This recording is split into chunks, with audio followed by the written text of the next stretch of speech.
I saw a video online where men are just giving up. They've been burnt, they've experienced snake behavior, been betrayed, put their neck out there, got cut. And I get it.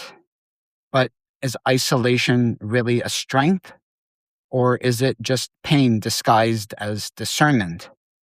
And I've been thinking a lot about this lately, and I definitely think there's a better way. Well, good morning. It's 6 a.m. here, nice and early, getting ready mentally for a tough swim set with intervals. I like swimming a lot because I can really be in my mind and doing laps, going back and forth, 25 meters, hundreds of times. And then I can just really be in my head and think a lot. So let's get this swim set done. And I'll think about it, and then we'll get back to this and talk some more. Let's go.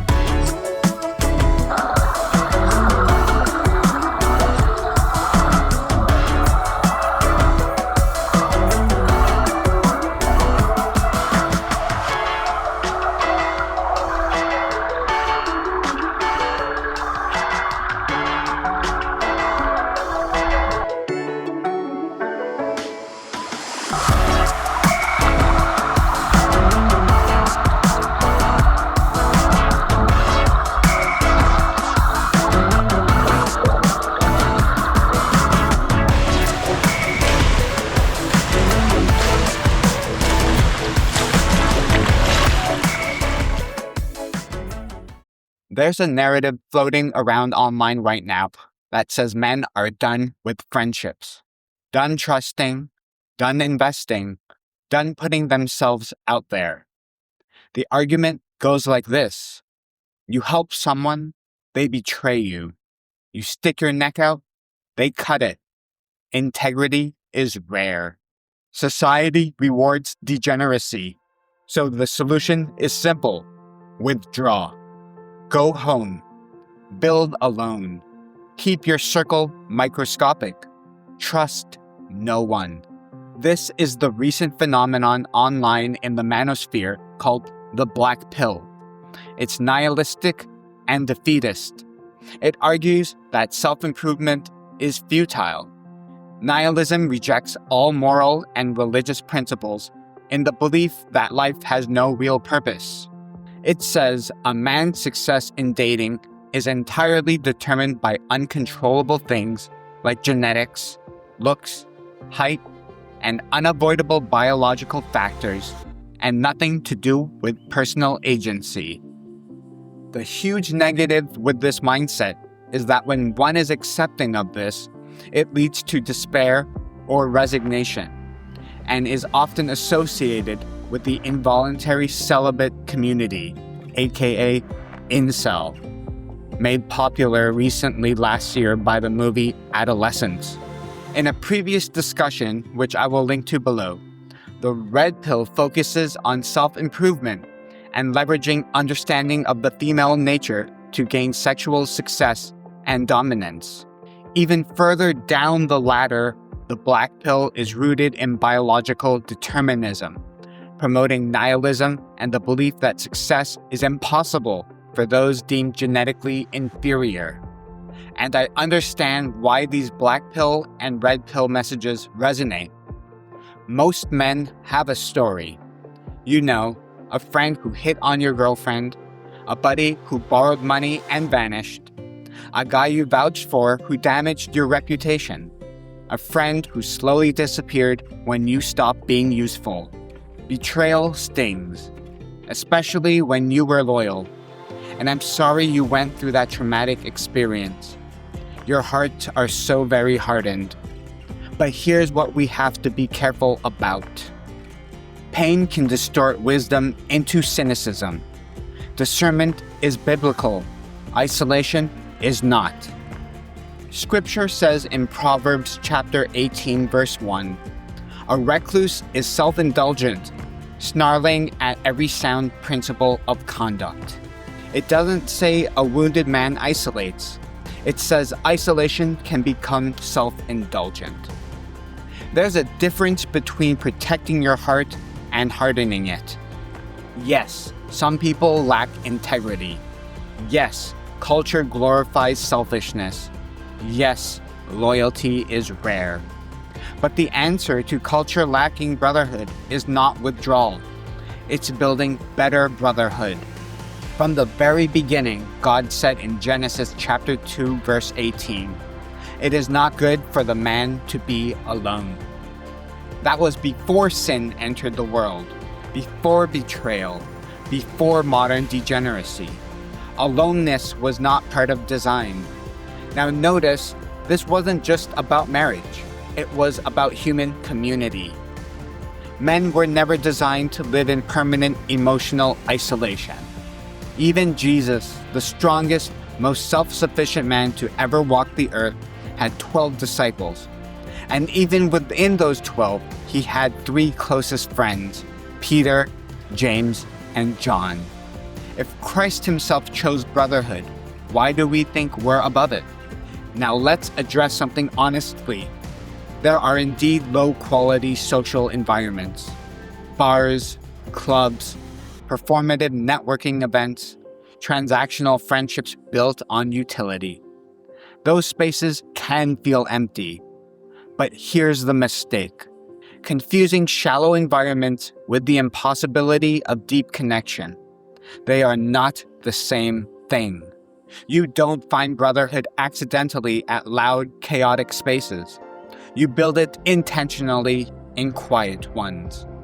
Many red pill or manosphere videos on YouTube argue that the best men are at home, reading, working out, thinking, grinding, building alone. Those are all good things, but alone, that's the paradox. If all good men stay at home, who builds the brotherhood? You can't complain that integrity is rare while refusing to become visible as a man of integrity. Remember, iron sharpens iron. Proverbs chapter 27, verse 17. As iron sharpens iron, so a friend sharpens a friend. Iron does not sharpen itself. You cannot refine your blind spots alone. You cannot grow in humility alone. You cannot develop patience alone. You cannot practice forgiveness alone. Isolation protects you from betrayal. It also protects you from growth. And here's something deeper. The red pill message often frames solitude as strength. But sometimes solitude is just fear wearing armor. You got burned, so now you pre-burned everyone else by never letting them close. That feels powerful, but it's defensive. Biblical masculinity is not defensive withdrawal. It's courageous engagement with wisdom. Ecclesiastes chapter 4 verses 9 to 10. 2 people are better off than one, for they can help each other succeed. If one person falls, the other person can reach out and help. Notice the language. Help each other succeed. Not compete, not undermine, not snake. Real brotherhood exists, but it requires discernment and patience.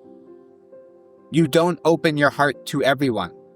You don't give access to anyone with a pulse. You don't build trust overnight. Trust is testing slowly. Jesus didn't entrust himself to everyone either. John chapter 2 verse 24 tells us, Jesus did not entrust himself to people because he knew what was in their hearts. Discernment? Yes. Cynicism? No. Now let's talk about loneliness. There is a difference between chosen solitude for focus and isolation driven by bitterness. Some men today are not at peace alone. They are quietly despairing. They say they don't want friends, but what they mean is, I don't want to be hurt again. And that's fair. That's human. But Christianity is not about emotional self-protection. It's about transformation. If you've been betrayed, forgive. If you've been lied to, forgive. If you've been used, forgive. Not because they deserve it, but because bitterness poisons you. Hebrews chapter 12 verse 15 warns, "Watch out that no poisonous root of bitterness grows up to trouble you." Isolation often grows from that root, and bitterness feels justified. But it shrinks your world. The red pill world says, protect your energy, cut people off. The gospel says, guard your heart, but keep it soft. There is a massive difference. A hard heart repels everyone. A soft heart with boundaries attracts the right ones. Now here's the practical side. How do you build brotherhood in 2026? Not by wandering into chaos, not by complaining online, not by expecting people to magically appear. You build it where shared values already exist. Church, men's groups, fitness communities, volunteer work, skill-based hobbies, small groups centered around faith and discipline. Real brotherhood grows up where purpose overlaps. You don't need 50 friends, you need 2 to 3 solid men. Men who show up consistently, keep confidences, celebrate your wins, call out your pride, pray with you, push you. And here's the hard truth. You might have to go first. You might have to invite someone. You might have to initiate. You might have to risk rejection. It takes a man to take that first step. That takes courage. But masculinity is courage. Red pill influencers say men should be invisible on purpose or in dark mode. But biblical masculinity is not invisibility. It is present with humility. It's showing up, serving, leading quietly, being reliable. And if you don't see the brotherhood you want, be the man who builds it. Start a weekly lift session. Start a Bible study. Start a dad group. Start a men's prayer circle. Stop waiting for it. Create it. The early church did not wait for ideal conditions. They gathered in homes. Acts 2 describes believers devoted to fellowship, prayer, breaking bread. That's not ancient fluff. That's blueprint. We live in a world that monetizes division, amplifies betrayal, highlights dirtbags. But we are not called to mirror the world. We are called to be different. If integrity is rare, be integrity. If loyalty is rare, be loyal. If generosity is rare, be generous. Do not let broken culture convince you to abandon design. Men don't need fewer friendships. They need better ones. They don't need more noise. They need deeper connection. And here's something beautiful. When men build real brotherhood, marriages strengthen, children benefit, communities stabilize, churches grow, temptation weakens, addictions lose power. Isolation breeds vulnerability to vice. Brotherhood breeds resilience. If you are lonely right now, you are not weak. You are human. But do not accept loneliness as destiny. Pray for one godly friend. Seek one disciplined man.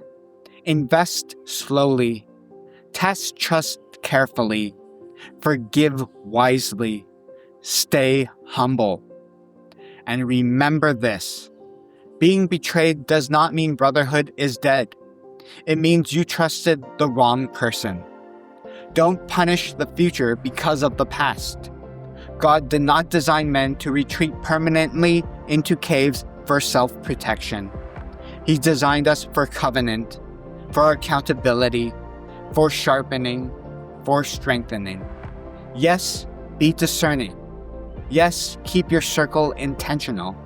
Yes, avoid chaos. But do not surrender to cynicism. Cynicism masquerades as wisdom, but hope builds nations. And if you are a man watching this who has been burned, here's your challenge.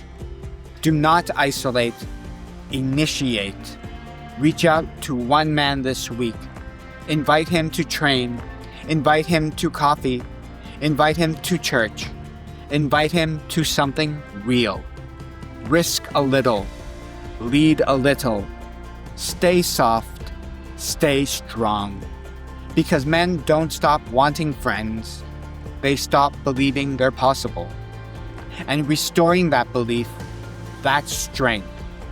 That's courage. That's faith. And that's the better story. I just wanted to take a moment before we end the episode to say thank you. This video actually wraps up a 12-episode project I set out to make. Along with triathlon training, I actually filmed and edited this all myself when our baby is taking naps during the day and goes to bed at night. The goal was simple: to have honest conversations with men about faith, marriage, fatherhood, discipline, and the cultural messages that are shaping us right now. There's a lot of noise online telling men to withdraw, to run away, to go their own way, or to harden their hearts. I wanted to offer something different, something rooted in scripture, responsibility, and hope. And personally, this project was also meaningful for another reason. Right now, I'm in the middle of taking paternity leave with my daughter. I wanted to demonstrate something that I think more men need to hear: that a man can have a meaningful career, work hard, pursue excellence, train for endurance races, and still take a step back for a season to be present with his child. Being there, carrying your baby, taking the walks, changing diapers, showing up in those quiet everyday moments. That makes a man strong. That is a godly man. That's fatherhood.